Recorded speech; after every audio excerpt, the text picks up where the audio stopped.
All right, Mr. George from TheTinMen, how you doing? Not bad, thank you. How you doing? I'm good, man. I feel like Mr. George could be a good, like either it's like a really good butler's name or like a male stripper, like a male escort, you know? Welcome, Mr. George. Well, I feel like don't butlers become strippers? Can't that can be the act? Like I come in with the drinks, hi, and then boom, off comes the Yeah. Away goes the drinks, and yeah. Yeah, and the fancy shirt just gets like ripped off, and all of a sudden he's, just in like. Well, that's in the his backup skivvies. plan. That's the backup plan. If the Yes, Tin Men if all doesn't, else fails. yeah. It'll be like, did you ever watch The Gentleman on Netflix? Did you ever see that? Bits of it, yeah, but not enough. That's kind of an insane. I feel like something like that would happen in that movie. You know, like it was pretty bonkers. What a left field way of introducing a podcast that's really caught me off guard. Already talking about me being naked as a butler, and it's like, okay, I've come to expect quite a lot on podcasts, but I've got to say that is yeah. I just, that's how we gotta get things rolling. I've had you on the show before, and so now, we're friends, so there's no hold bars, right? So basically, I'm talking to you like you just walked into my house. Goodness, okay. Well, I'm scared. Yes. Now. What the hell is happening in the UK? Oh, loads. What's going on there, man? It seems like a wild climate. Yeah, so I mean, every 6 months or a year, we have like a hysterical sort of pearl clutching backlash. So generally against men, young men especially, white ones, and now you've got it all over again. Obviously, Adolescence has come out. Everyone's gone crazy over it. It's a really great piece of TV. I mean, I'm a filmmaker by trade, so I can appreciate it on both sides. And I very much appreciate it as a piece of art, as a film. It's wonderful. But as the script writing and the research, the story in general, dreadful. Really, really poor. It's a really inaccurate portrayal of incels, male loneliness, and knife crime. Like, it's really far from the reality of all of those things. But nonetheless, it's a great piece of TV. And now our Prime Minister, Keir Starmer, he's actually going to give it out in schools, so you can watch it for free in schools. And it's been the subject of much finger wagging from parents, and just another reminder that we really do not understand what boys and young men are going through, and we're not really willing to put in the effort to work out what that is beyond watching a Netflix series. So like we literally got a prime minister's writing policy based on Netflix.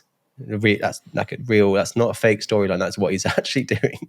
And the TV show is based off of an actual event that happened. Not really. Well, some people say, loosely. Yeah. There was a young girl killed in London a few years ago, but it's so completely different. Like, she was a black woman and a black boy, and he was heavily autistic, and it was a lot of it's like around gangs and stuff like that. None of that bears any resemblance to what we saw in Adolescence. Like, the fact of the matter is, like, most knife crime and certainly incels are not young white boys coming from like what seems to be quite functional, loving families with a decent enough father, and who has friends with whom he spends time with outside his bedroom. Like, nothing about Jamie was accurate whatsoever to the reality. And it just seemed to be all the concepts of the red pill and incels and Andrew Tate were all mashed together and then just crowbarred into the storyline, as if like it was almost like the screenwriter took a dump and then went through his phone on TikTok for 20 minutes, and then that was with the research done. And there's nothing is like that. And the frustrating thing about it is that the UK, a year before, leading the world in incel research. Our mutual friend William Costello, who I've interviewed, wonderful research into incels. They still remains the only researcher to actually work directly with incels. He was commissioned by the UK, a previous government, the UK government nonetheless, and he looked into incels and he made some amazing findings to what they actually are, and none of it was in the Netflix series, and seemingly all of it's left Keir Starmer's head as he whines on about his Netflix series. So, I mean, primarily William's work found that the incel crisis isn't a terrorism threat, and it can't be fought through counter-terrorism measures. It's primarily a mental health crisis, and we need mental health interventions, not counter-terrorism ones. But literally, that's all gone out the window now. Yeah, I think I saw some of your conversation with William talking about like really the mental health challenges that a lot of incel men face or boys face, and that these guys are extremely lonely. They almost never have a father figure in their life, or if they do, it's not a good one. And they really have like really terrible. I think at the clip that I saw was William talking about how they were talking with incel boys and found that they had suicidal thoughts every single day. Every single day. 1 in 5 incels thinks about suicide every day for the past 2 weeks. So, and to put it into context, I think he said 5% of the British population have a suicidal thought once a year. So 1 in 5 incels think about it every day. And that's where it's so frustrating that, I mean, I find myself, I guess, quite embroiled in the mental health advocacy area. And people talk very proudly about how they're mental health advocates. But when it comes to things like the incel crisis, which is a mental health crisis, and albeit a very ugly one at that, suddenly they're just shaking their fists and calling them misogynists and have no compassion whatsoever, to the point of using incel as a slur, not just for incels, but for every man they don't like. So it's disappointing how people have failed that and would rather radicalize and vilify and ostracize further incels, probably making the situation worse rather than better. And it's like, it just shows that we're not grown up enough as a society to talk about incels for what it is, which is, as you said, a large and growing contingent of mostly young men online, very, very lonely, very, very depressed, high suicide rates, very, very anxious, have a real reluctance to access any sort of healthcare, and they need help. The last thing they need is more like fear, more nonsense Netflix series. And I appreciated Netflix at the time because it was a great conversation starter, but the conversations I had hoped it would have started haven't happened. So therefore, it's been a big net negative in my view. It's very fascinating to see this sort of like evangelicalism. I don't think that's the right way to say that, but like the evangelism against young men, as like this really toxic, really hostile threat. And I kind of walked away. There was great parts of the series that I really liked. Having each episode filmed in one shot, I was like, this is mental. Yeah. This is so cool to watch. Like, it was brilliant. The fact that the father like never touched his kids once in the show, except for one moment where it's after he watches the video of what's happened, and like there was these really subtle things. So I was like, that's really, it was really well thought out. But I think in one way it was sort of a rally cry of there's something wrong with young men, and almost like a little bit of it's their fault for 99% of the show, and then at the very end of the show is like, we could do better. Yeah. And kind of like let's go in hindsight. And I found that very challenging because it's almost as though we have collapsed the space for young men to go through the adolescent period where in their own way, they're confused, they're lost, maybe they're angry. And that seems to be really villainized now. Like if you're a disgruntled young man, you're the fucking enemy of society. That's how I feel, at least. And maybe I'm wrong. Maybe that's a perception. But I can imagine if I was 15 or 16 today, I would absolutely 100% feel like society fucking hated me. Yeah. Absolutely, without question. I'd be like, I'm not welcome in this society in the West at all. And so I'm curious about your thoughts on that and why young boys are sort of being positioned in this way. I'll stop there. I feel like I said enough. Yeah, I mean, we are very happy to talk about how certain social media influencers, such as Andrew Tate, who was, of course, named in Adolescence, are brainwashing our boys. And yeah, to an extent they are. But no one seems willing to talk about the brainwashing you're talking about, which comes from a societal level and is rather ubiquitous across the media and even in schools, where so-called sort of anti-misogyny influencers come into schools and they essentially treat young boys as rapists in waiting. I mean, the stats I read, it was something like 1 in 4 boys have learnt, and I think these are 12-year-olds, have learnt that men are a problem towards society. I'm like, what is that to tell a boy? And of course, the natural next step is for them to go looking somewhere else for a positive discussion on masculinity. And hopefully they'll meet someone like you, but more often they'll meet someone more nefarious like Andrew Tate. And that obviously makes it worse. And he's there exploiting these boys. But there are two halves to this coin. One of them is Andrew Tate, and then the other one is who's going into schools, who are saying these things. I mean, I get sent letters from like parents given out to their children where their child, particularly boys, have to go to these workshops, have to go. They can't opt out, and it basically teaches them, not to be a predator, and it treats them as if they're deficient. And this whole male deficiency model of mental health permeates every area of society, more or less, or at least that's how it feels. And you learn it from an early age that, we live in a patriarchy and men are the oppressor class, and we're inherently violent and toxic and misogynistic and privileged and fragile, etc. Choose whichever catchphrase you want.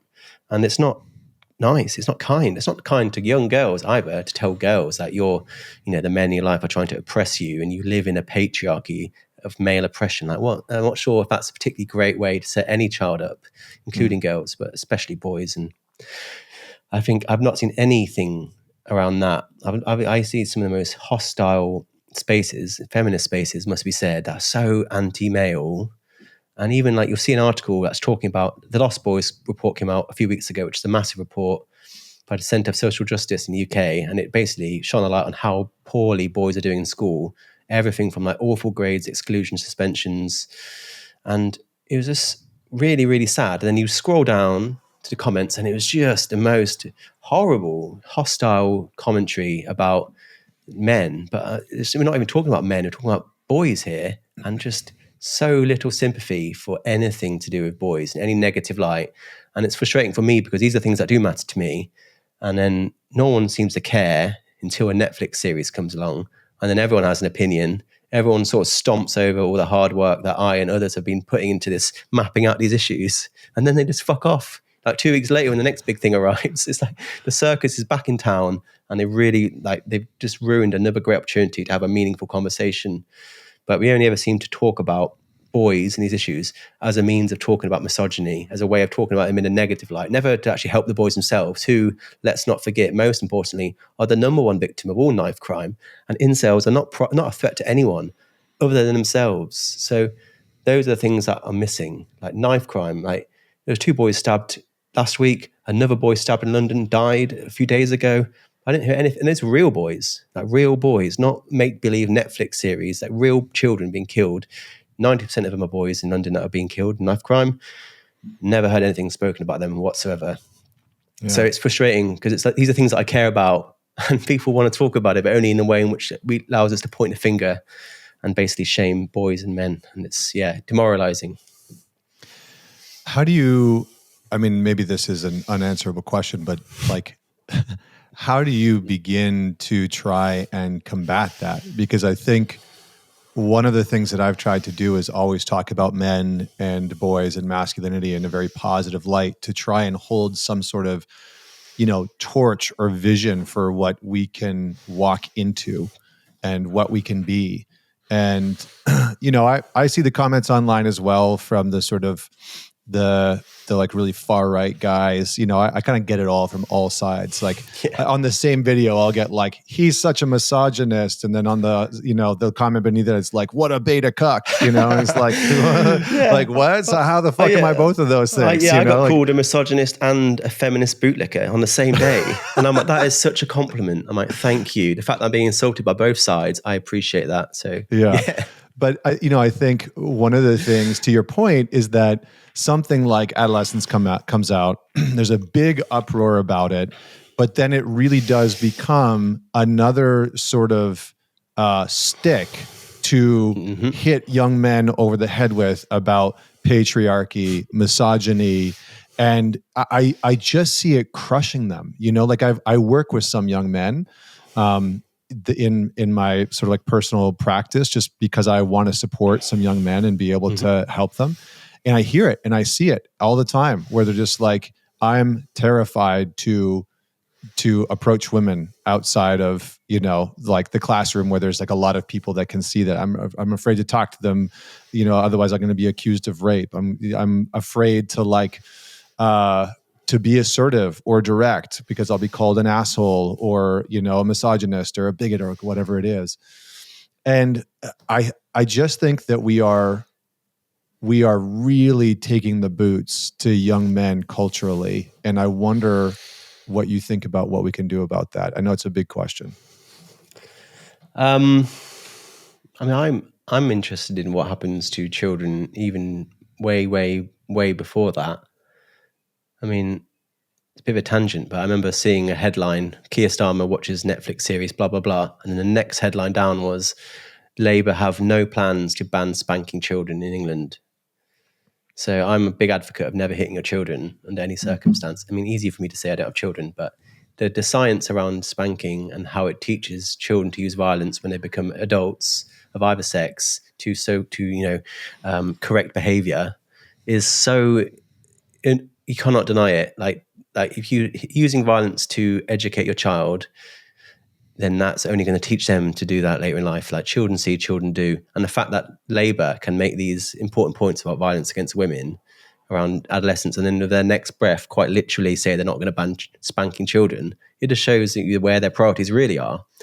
And yeah, I think the finger, instead of pointing the finger at boys, we need to be pointing at the society who teaches boys or doesn't teach boys. So parents, teachers, sports coaches, just me, you and I, like adults that have failed boys, have failed to give them the correct role modeling and lessons and compassion. And let's save that accountability for ourselves because they are ultimately children. And there's only so much accountability we can force onto a child. And I always just think about what I was taught. I mean, I remember another thing I talk a lot about is parents who basically force their children to kiss elderly relatives. I remember the first time I learned about consent was being told to kiss great Auntie Joan on the mouth. And I was like, I don't want to kiss. And there's, you have to. She's come all the way from wherever and she's not seen you and you give her a kiss. And I'm like, I don't want. And then like this, having my consent taken away at the earliest possible age by my parents, of all people, I'm like, what? Who's talking about that? That is what real consent looks like. That's a real story, not a Netflix series again. And that I'm really interested to understand how we can take responsibility as a society and how we failed boys, rather than endlessly talk about how boys are failing us. So, where are these lessons learned or not learned, and who's responsible for teaching them?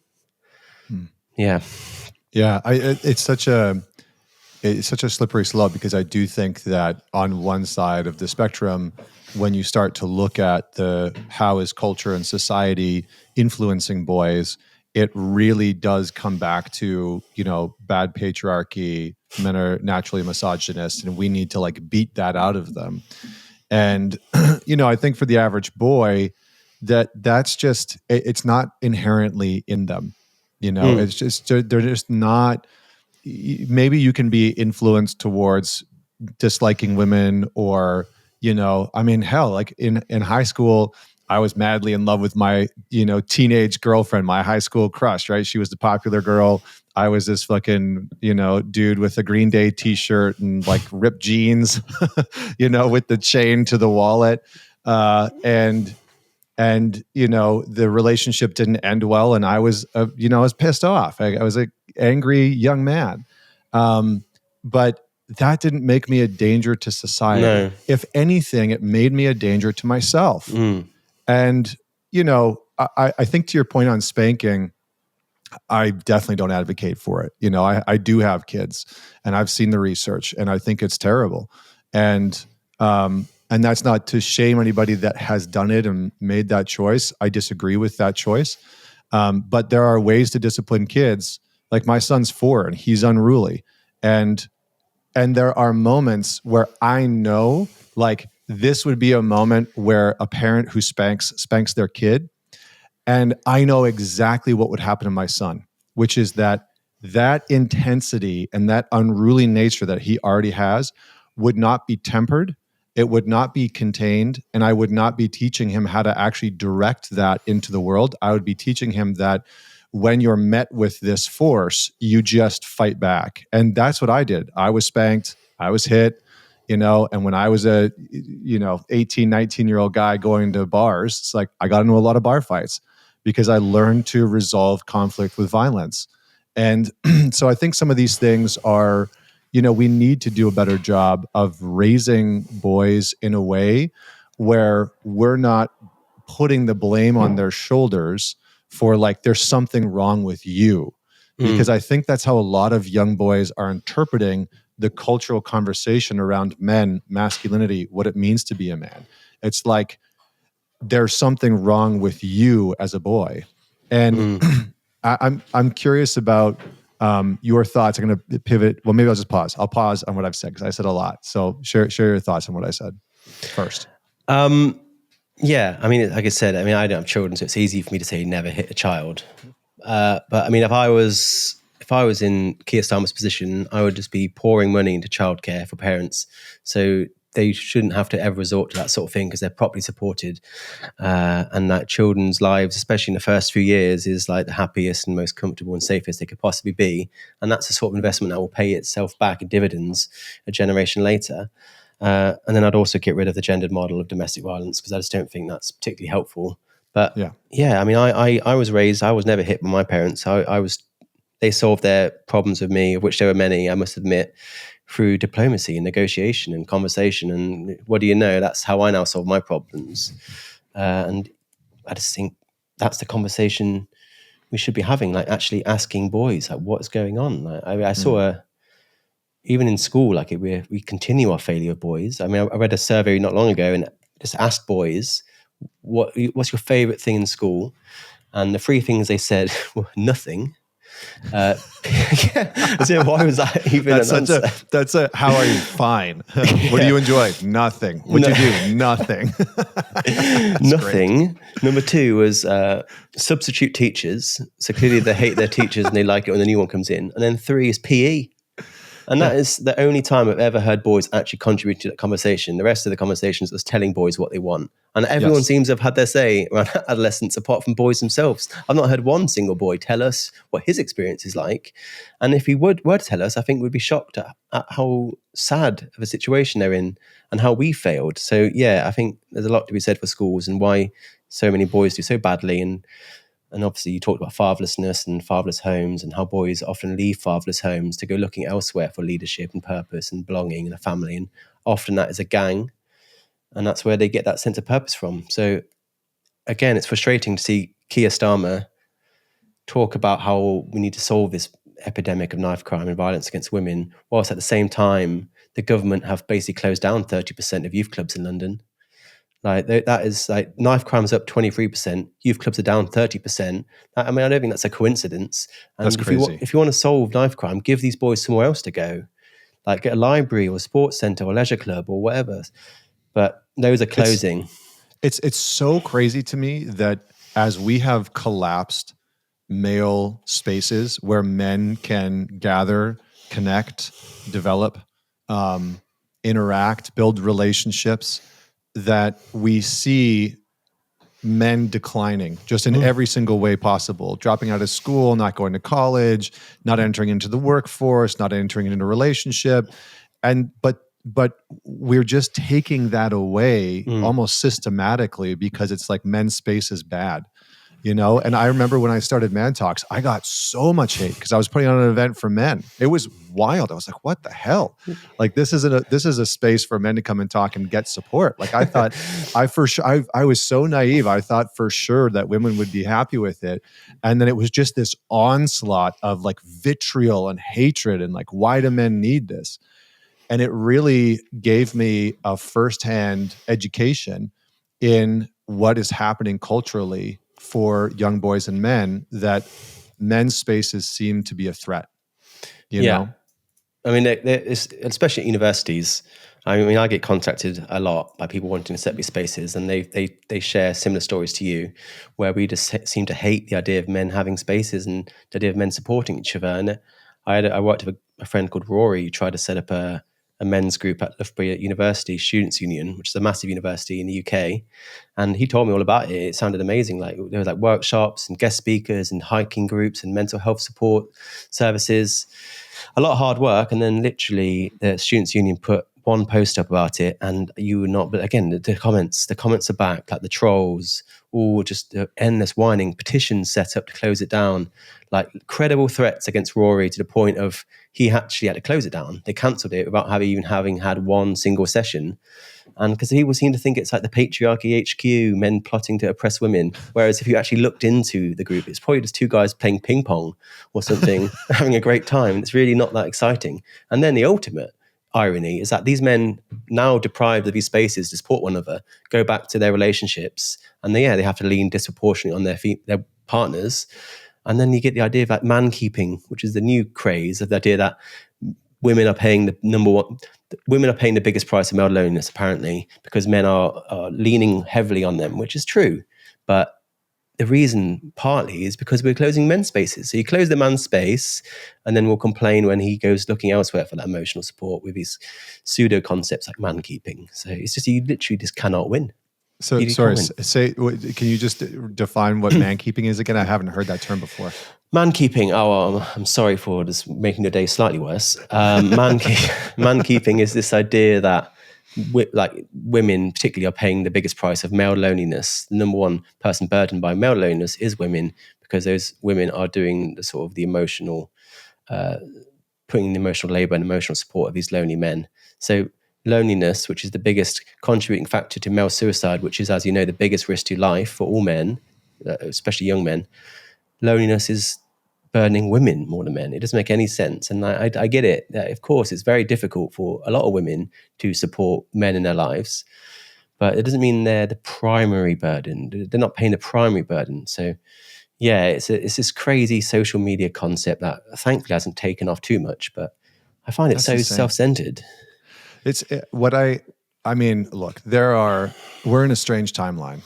It's the only way I can describe it, is like the timeline that we've entered into. I had Muay Thai this morning, and I had do these like, one-on-one lessons with my coach, and he used to be a fighter, and he was like, "Have you seen that Conor McGregor is talking about potentially running for president or prime minister in Ireland?" And I was like, I know, man. I was like, that's a fucking wild timeline. Like if that happens, I don't, like, we're definitely in a simulation at that point. There's no way that happens. And then this is real, Yeah. I mean, and that's not even the craziest of all the headlines. Totally. That's like not even the front page of craziness. That's nothing.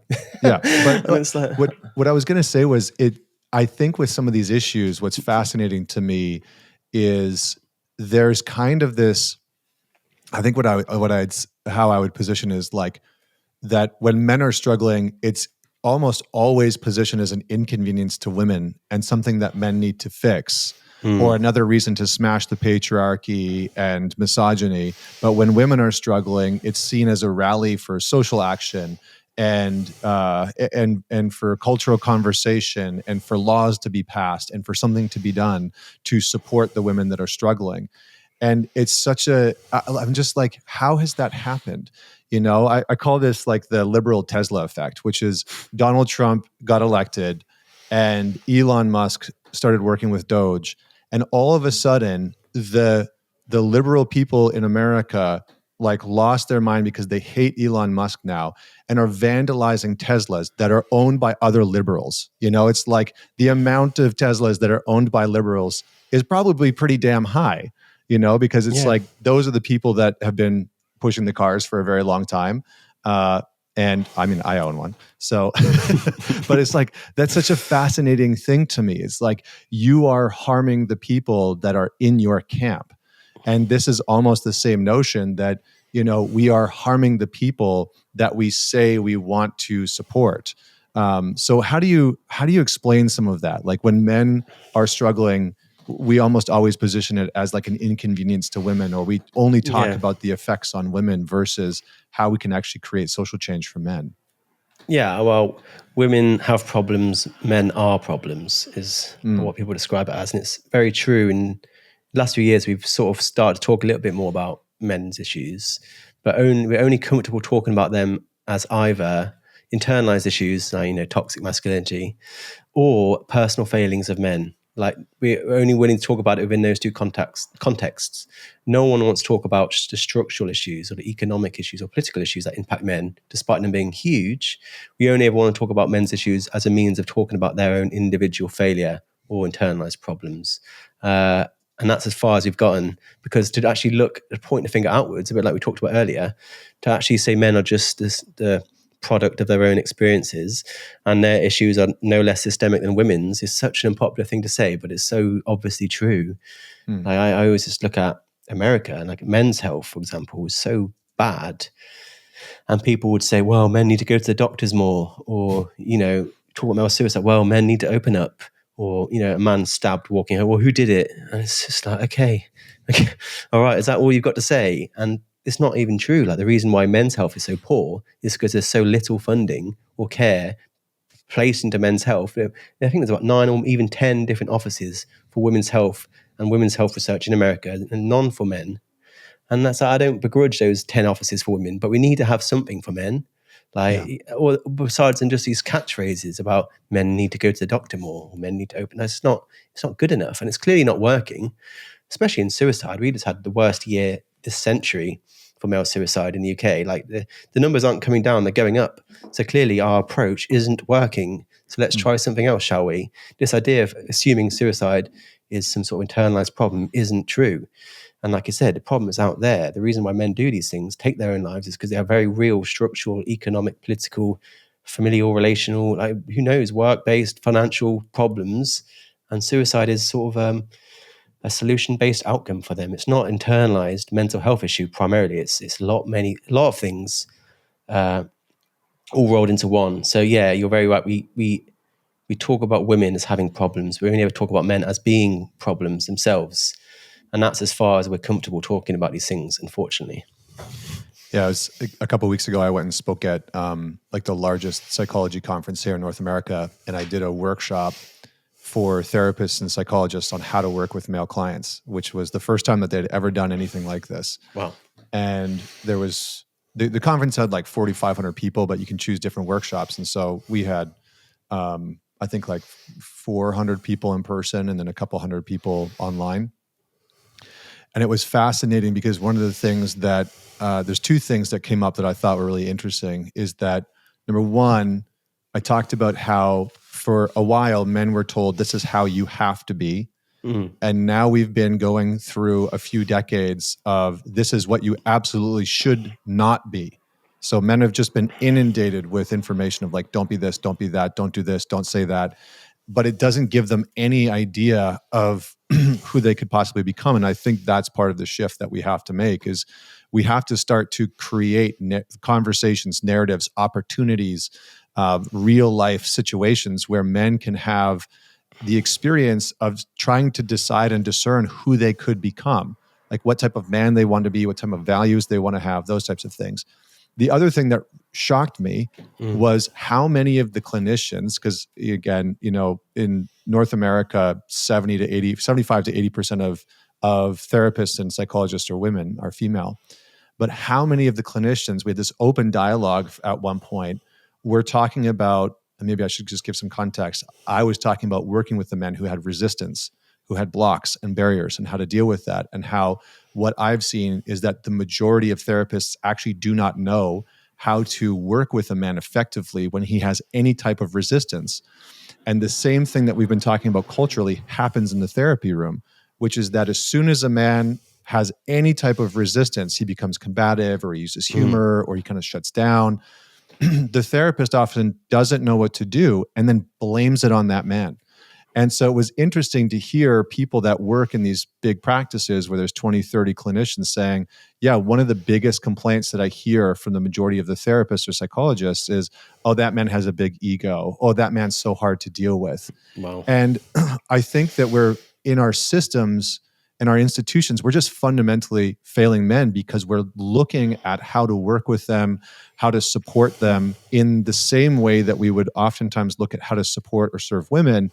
And it's just fundamentally different, Yeah. So can we come back to, actually, do you want to just say anything on that? Because I mean, there's a lot to say. I mean, you could have the exact same conversation about boys in school.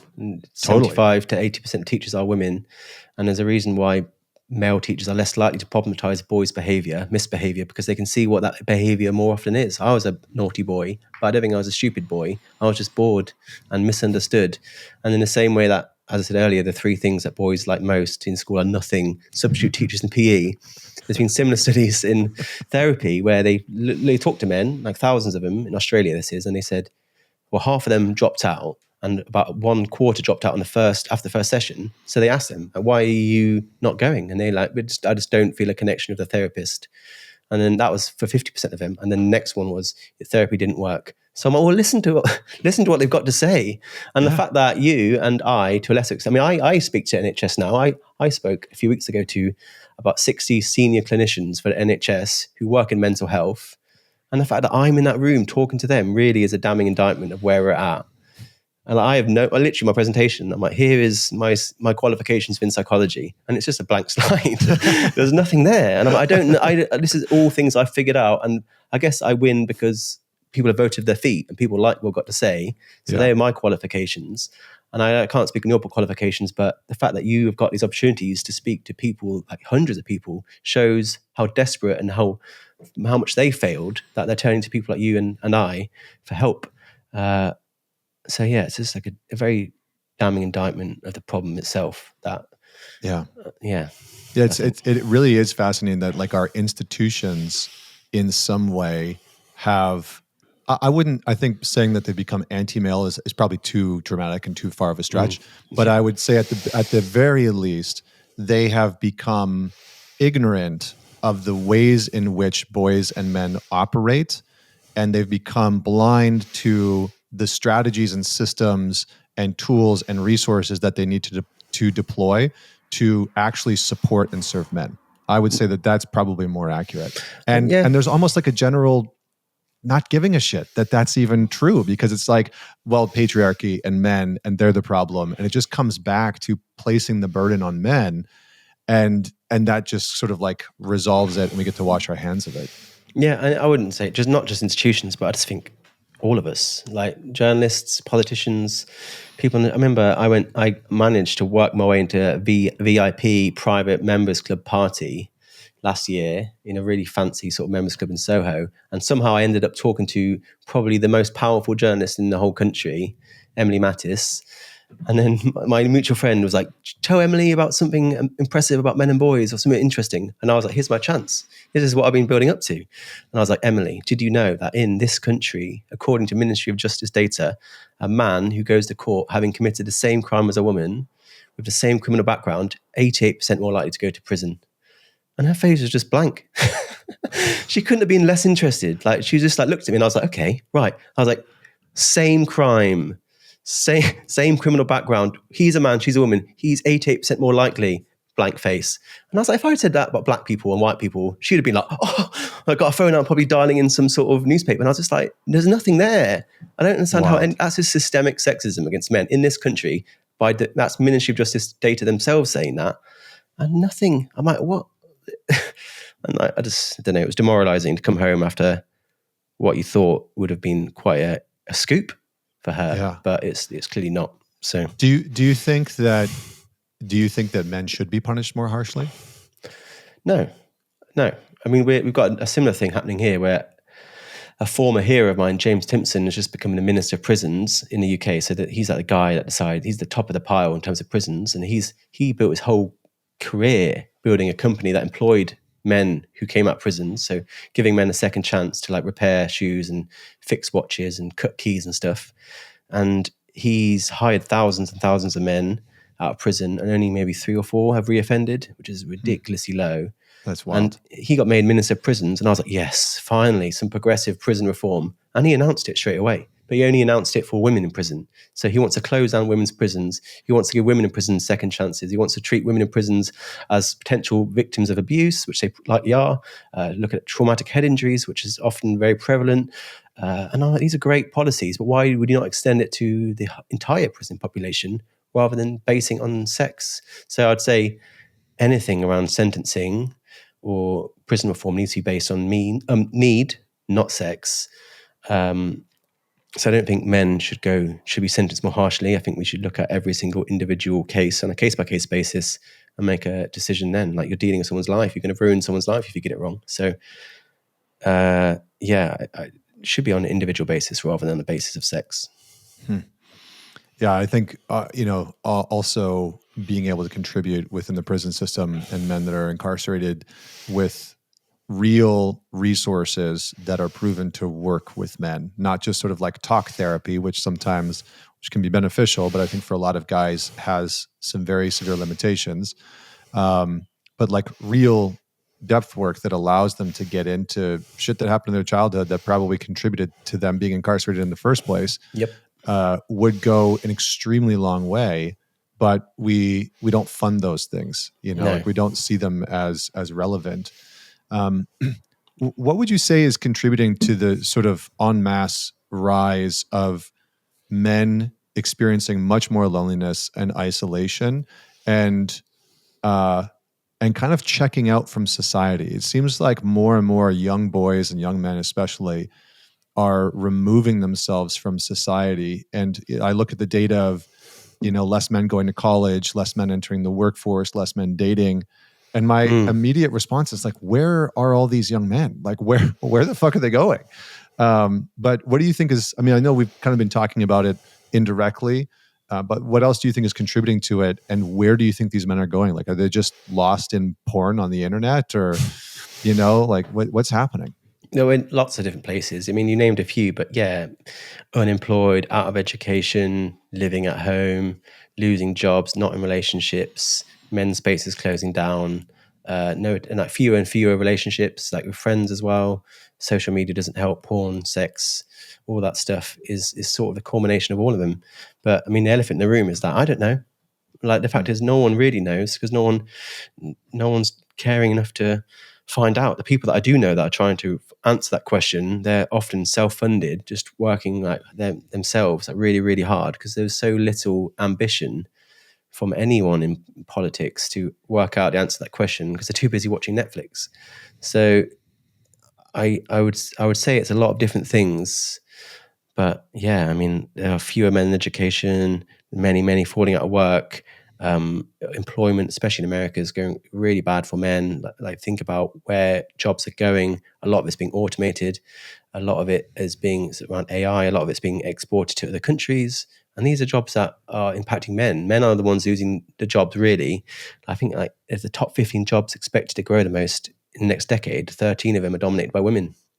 And all the ones like heavy industry, manufacturing, they're the ones being lost to automation, and they're the ones that are men. Like think about, you mentioned Tesla, how many self-driving cars are coming, how many lorry drivers, taxi drivers, van drivers are going to lose their jobs. They're mostly men. So they need help. They're not getting it beyond catchphrases. So they're going home or they're dropping out or they're killing themselves. But sadly, it's not one thing. It's many things combined. And then of overall, there's a complete lack of help and compassion towards them at all. It does seem, like one of the things that I've thought about for a long time is, can I scale Man Talks to a big enough space where I can open up in real life spaces for men, where there's like a curriculum or just something for them to do when they get together. Because I feel like that's so important for men, is like men like to do things together. You know? It doesn't even have to be that structured. Just send them off into the woods together, right? And they'll figure it out. It's like we have a booming of social prescription in the UK, which is like a alternative to clinical prescription. So instead of a man being given a prescription to drugs like antidepressants, he's given a social prescription and he's sent off to a bushcraft club or a hiking society, or got an allotment. We have a thing called men's sheds, and they're quite literally the sheds all over the country where men go, particularly older men who are lonely, and they just go and repair and fix toys for local children. That's amazing. Like it's so melts my heart. That's so beautiful, and it's like wins all round. Like the men are doing something. They're fulfilling that sense of purpose, and they're obviously hanging out in real life, doing something with their hands. The families are getting things fixed for free. And of course, you're lightening the burden of mental health resources on the NHS. So social prescription was what you're describing, really, really important.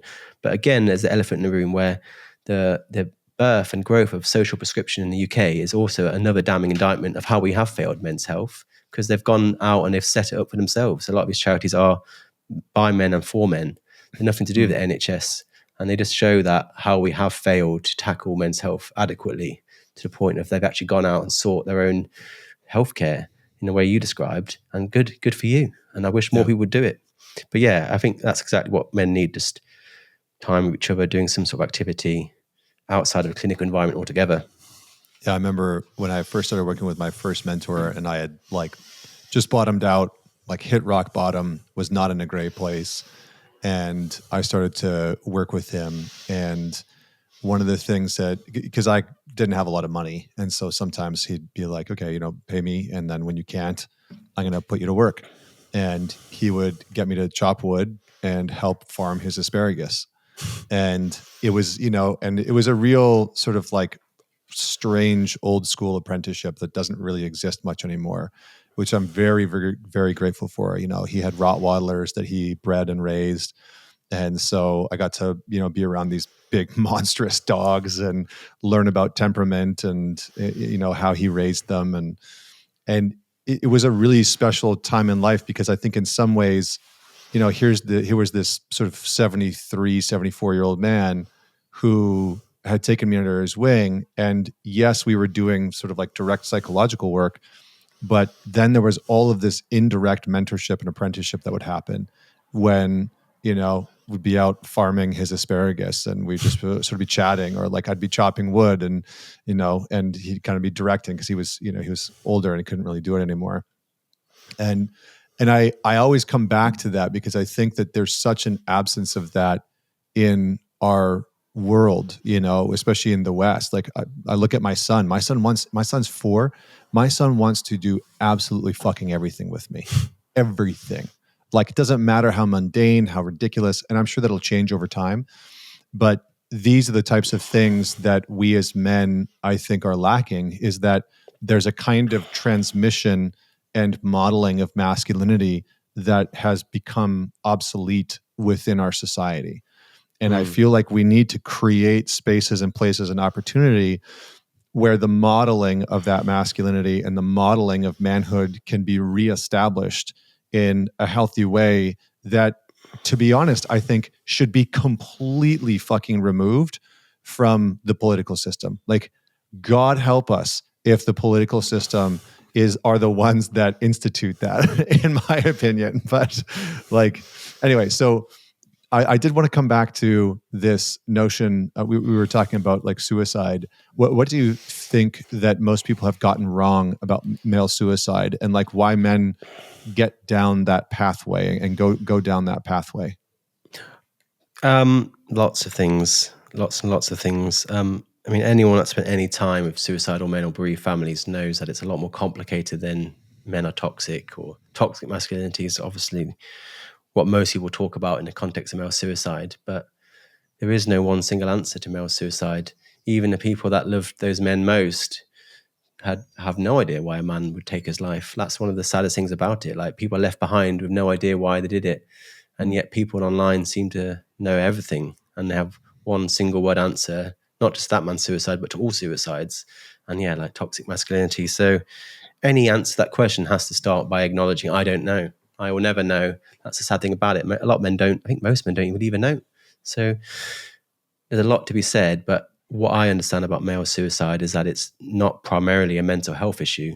It's many of the issues I talked about. A lot of men end their lives because of debt or financial problems or relationship breakdown. You mentioned, obviously, within adolescence, you talk about, oh, how dangerous are men to women when they break up in a relationship, but they're significantly more dangerous towards themselves. Like, suicide rates are like maybe 10 or 20 times higher than homicide rates in terms of relationship dissolution.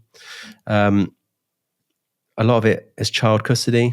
A lot of men end their lives because they're fighting for the child, and they're not going to get their child, and they're going to lose everything. Like, as a father, I can't imagine. You must imagine losing your child and your house and your relationship.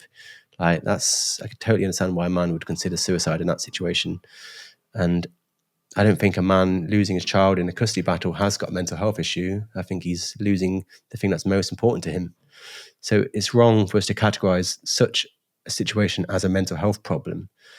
And that's, like I said, it's a bit like what I said earlier, where we need to stop limiting men's problems to internalized problems, internalized issues, and start to understand that men, like women, are just the subject of structural issues. such as family court, such as debt, such as joblessness. There's loads. I mean, the biggest at-risk group of suicide in the UK, construction workers. Really, really high, ridiculously high rates of suicide in construction, often because of they can only work for so long before their back gives out. And this is a massive problem, and no one ever seems to talk about it. Another one, like gambling. Like I cannot believe there's 400 gambling-related suicides in the UK every year, which is incredibly high, and no one seems to talk about that. So it's a lot of things. I know I talk a lot about domestic violence and partner abuse. A lot of people turn to suicide, both male and female, but particularly men, as a result of abuse, as a means of escaping it. And it's not, I would not blame that man. I think it's our fault as a society to adequately support a male victim of abuse to the point where his only solution in his world is to end his own life. So 11% of men being abused will consider suicide in the UK. And, there's 50 million abused men in America.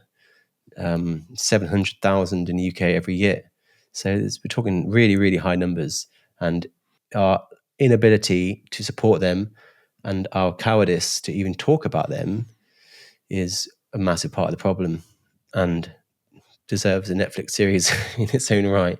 But yeah, I mean, a lot of structural things. I mean, the best way I've heard it described is male suicide is a solution-based outcome when a man has a certain number of issues and is unable to deal with them anymore, and he sees it as a way out. And it's nothing to do with mental health. It potentially is moderated by mental health issues, but those mental health issues are a consequence of the things I talked about. So yeah, a lot being missed out, and many more things I haven't got time to talk about. But loneliness. I mean, I have a friend, Susie Bennett, who's writing an agenda on male suicide research right now, and she's consulted with hundreds and hundreds of suicidal men and bereaved families all over the world, dozens of lived experience and clinical experts all over the world, and she's put together an agenda on what are the most important research questions we need to ask and answer. Number one, which is endorsed by more or less every single person she asked, 98%, male loneliness and isolation. That was the number one. So it's clearly a very, very important part of male suicide, loneliness.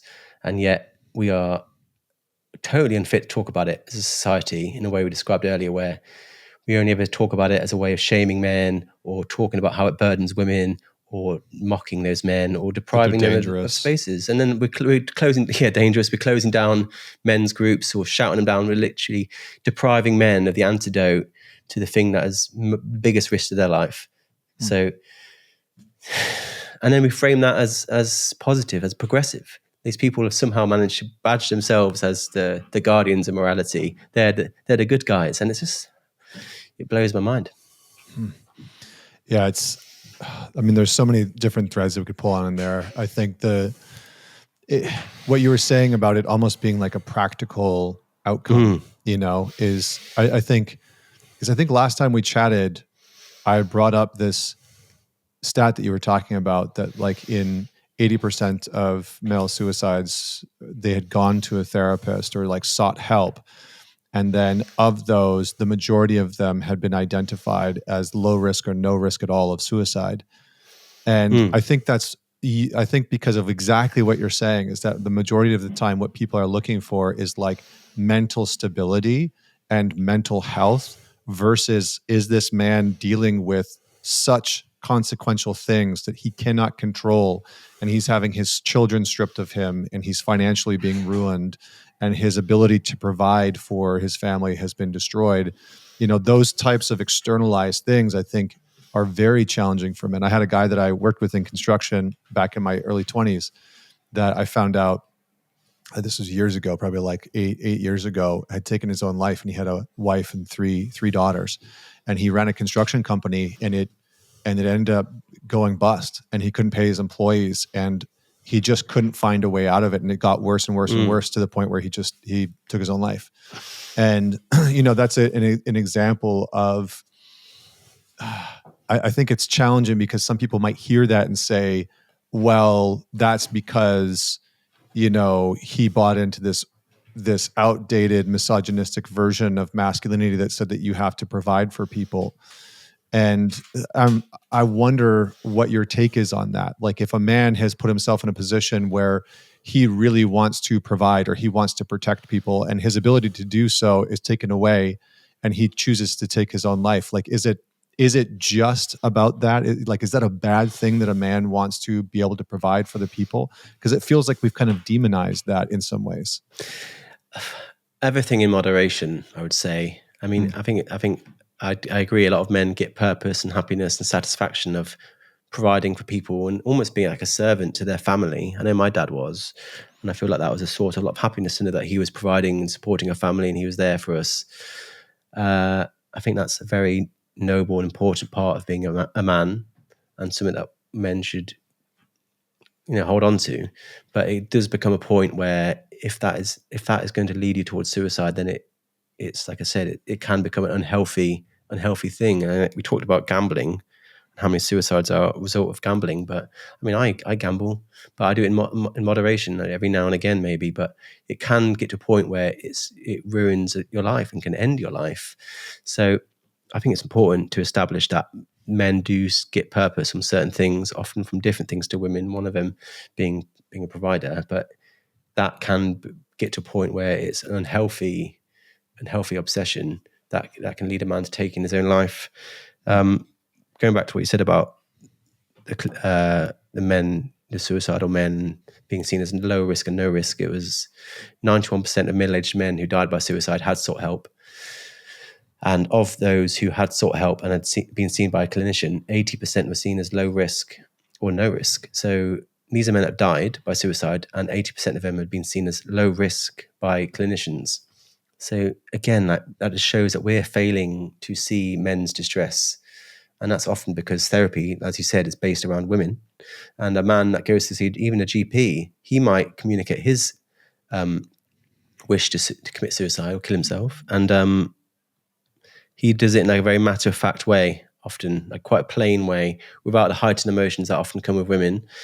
And it can easily be dismissed because the way men communicate their distress doesn't register in the same way as women does. So it all points towards the idea that we as a society need to educate ourselves and do better to listen to the things that men are already telling us, rather than just endlessly telling them to talk, because they are talking. Like I said, 91% of them did talk and still died by suicide. So yeah, there's just a lot not being said around something that's so important. Yeah. And I found that oftentimes men, when they're in that space, it's almost like a mapping out, it's less of like emotional turmoil. And it's more of I'm in a calculated position of thinking about how I should do this.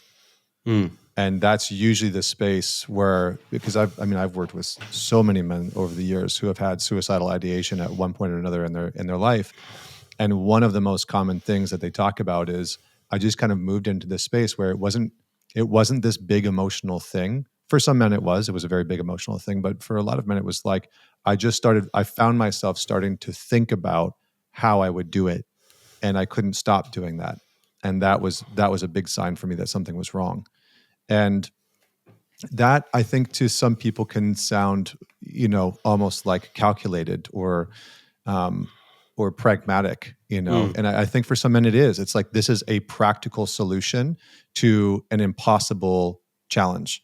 It's like, like we were talking about, it's like if you've lost everything that you hold dear to you and your ability to see your kids and yada, yada, yada, and you find yourself in this brutal position in life. And of course, there's probably depression and sadness.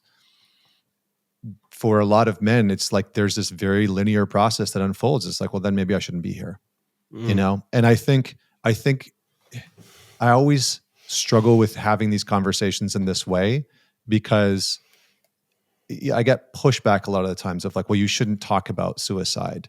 Only people that have attempted it should be allowed to do that. Or if we talk about it, then we're going to encourage more of it.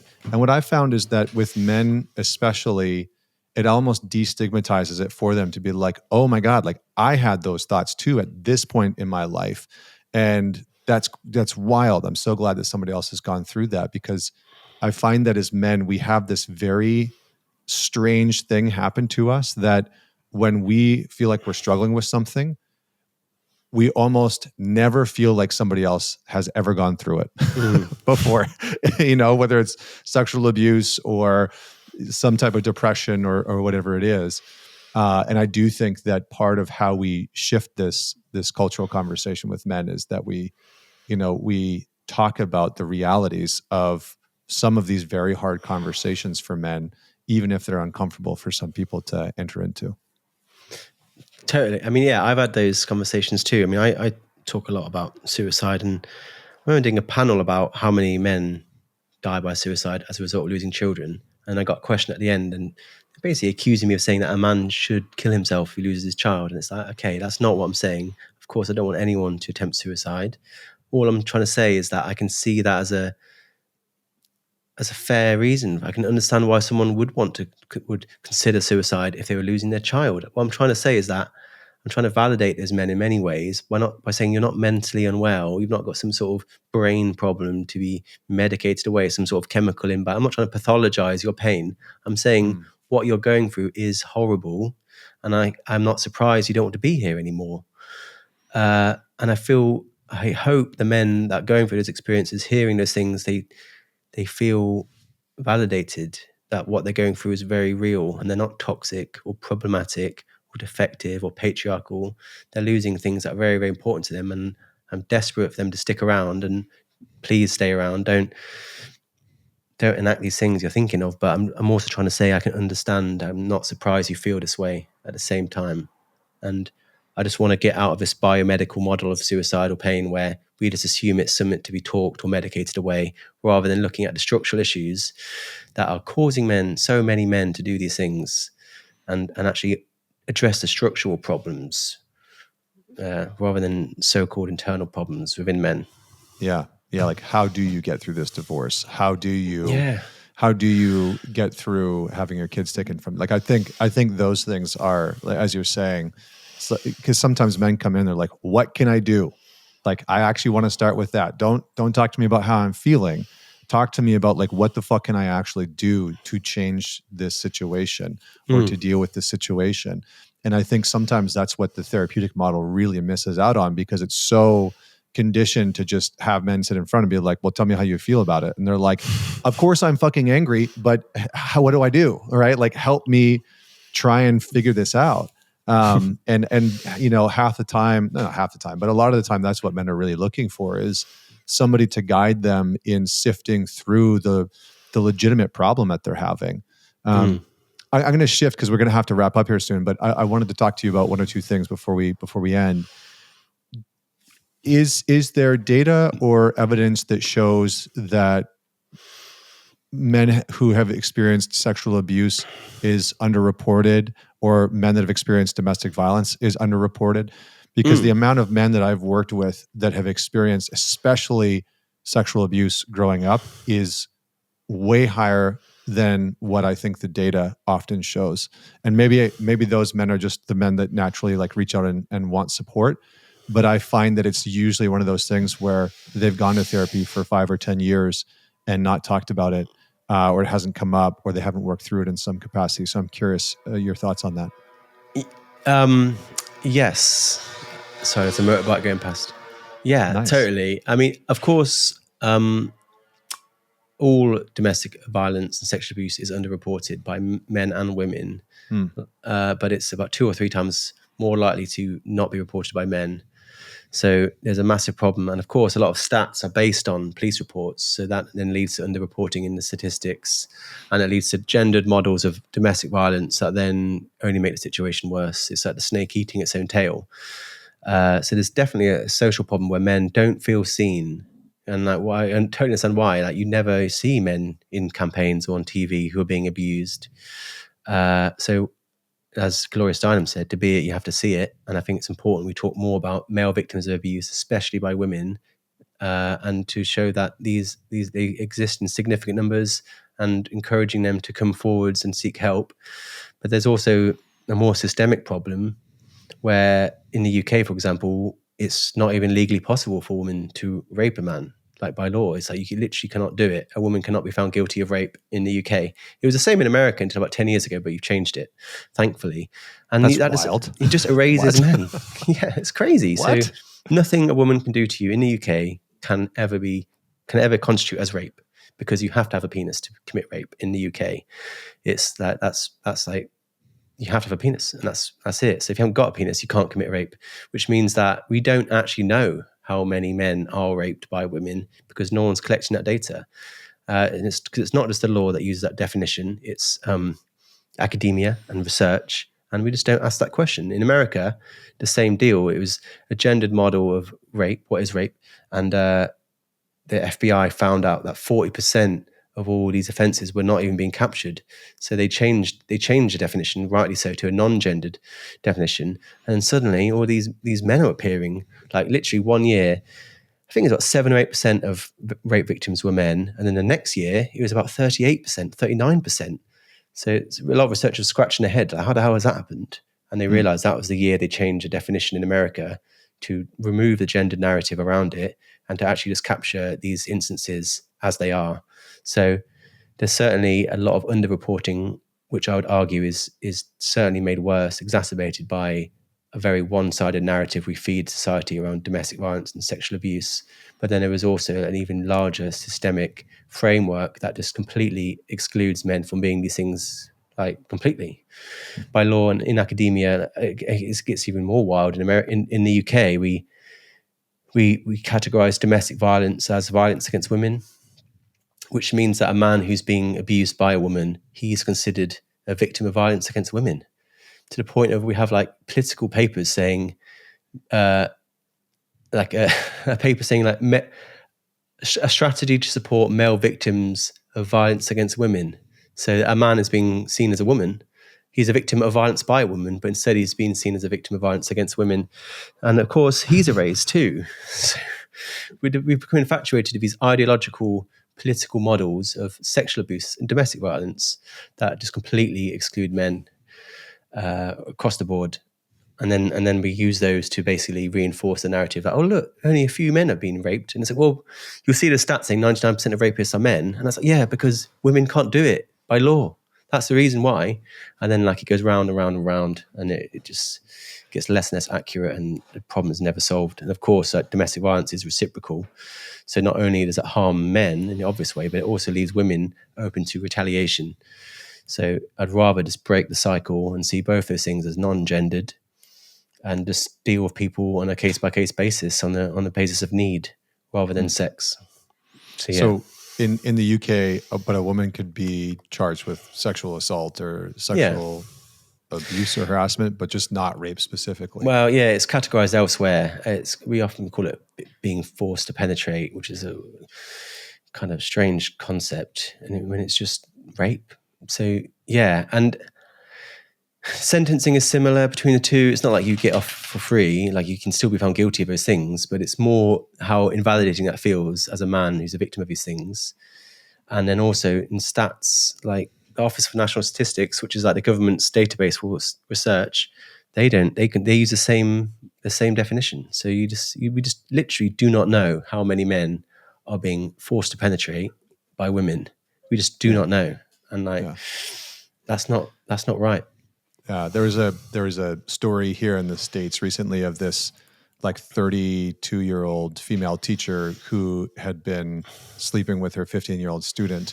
And it was very fascinating to see how different news outlets wrote about it, right? Like, teacher takes advantage of her student.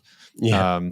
Married teacher caught having sexual relationships with her student. It's like, that is a 15-year-old boy. If this was a 32-year-old man and a 15-year-old girl, he would be getting charged with probably rape, or at the very least, like, sexual assault of a minor or something like that. But just the languaging, because it was a woman, was totally different. And I don't know. I think that we as men sometimes contribute to some of these things, because it's like the high fives of like, I was like, wow, that kid was like, I can hear some of my buddies back home in good old Alberta that I grew up with, being like, good for him getting laid at 15, like the cougar, the MILF. So I do think that we play a part in that, because it's like, well, what does that 15-year-old kid know about relationship? And that woman is married and sort of taking advantage of him, and while that might be fun and exciting in the moment, it's like, how much social awareness do you have to be able to make that decision, because you're not an adult, so. But it's very interesting to see how it's framed. I mean, I think I read something like 1 in 4 Americans think a man enjoys being raped by a woman. 1 in 4, and I get, men absolutely contribute to that narrative. I'm not trying to absolve men of anything. I'm saying these are societal points of view, and men, as a part of society, share accountability too, but as do women. Those are probably the guys that think that they can defeat a grizzly bear with their bare hands. It's like 1 in 10 dudes think that they can kill a grizzly bear with their bare hands. It's like, no, you can't. You absolutely cannot. I've seen those surveys too, and it's hilarious. And like chimpanzees, it's like, people, have you seen a chimpanzee? And it's just, there's a lot of very stupid people out there, but I feel like we don't help it by these ridiculous headlines around. I've seen them too. It's sort of like, oh, sexy cougar seduces. It's more like pedophile grooms and rapes boy. That's the headline that you're looking for. Right. And I think we all contribute in our own ways to that. And it feels like every week I'm reading another headline about some young, often attractive teacher who's done that to a young boy. And it's a serious problem. And like, no one ever seems to give a crap, apart from writing about it in some weird sort of pseudo pornographic way. I've definitely noticed that too. Yeah. Well, I feel like that's probably a good place for us to wrap. There's a lot of stupid people. Certainly are. Yeah. Contributing and creating stupid problems. Yeah. But where can people follow along with your work, man? I love your Instagram account. You should have way more followers than you do. I'm just going to say that. I think I said it again last time, but your content is so fucking good. Like, the stuff that you put out is so damn good. So thank you for doing that. But where can people follow along? At TheTinMen on Instagram. And I agree. I know that's the thing that I find most frustrating, that I've been incrementally trying to increase the quality of my content for years, to the point where it's like, I'm not sure where else I can go. And I'm like, it's like, again, that's another indictment of the problem. It's like, I'm producing this stuff that is really credible, backed up by evidence, it looks great, and is original. And it's just not getting the, exposure that I want it to get, but more so. So thank you, Connor. I appreciate that. And I'm glad you enjoy it. And follow me at TheTinMen on Instagram. There's YouTube, there's a Discord, there's a Twitter account, and a Reddit as well. But Instagram is the main point for now. Awesome, man. Well, thank you so much for joining. And everybody out there that is listening, don't forget to man it forward. Share this episode with somebody that you know will enjoy it. And have a conversation about everything that we talked about. Maybe you agree, maybe you disagree, maybe there's different perspectives, but these are the types of conversations that I think we need to share with friends, with families, and then actually dialogue with them about their perspective. So a worthy conversation to share. Thank you so much for joining. Until next week, Connor Beaton signing off. Thank you.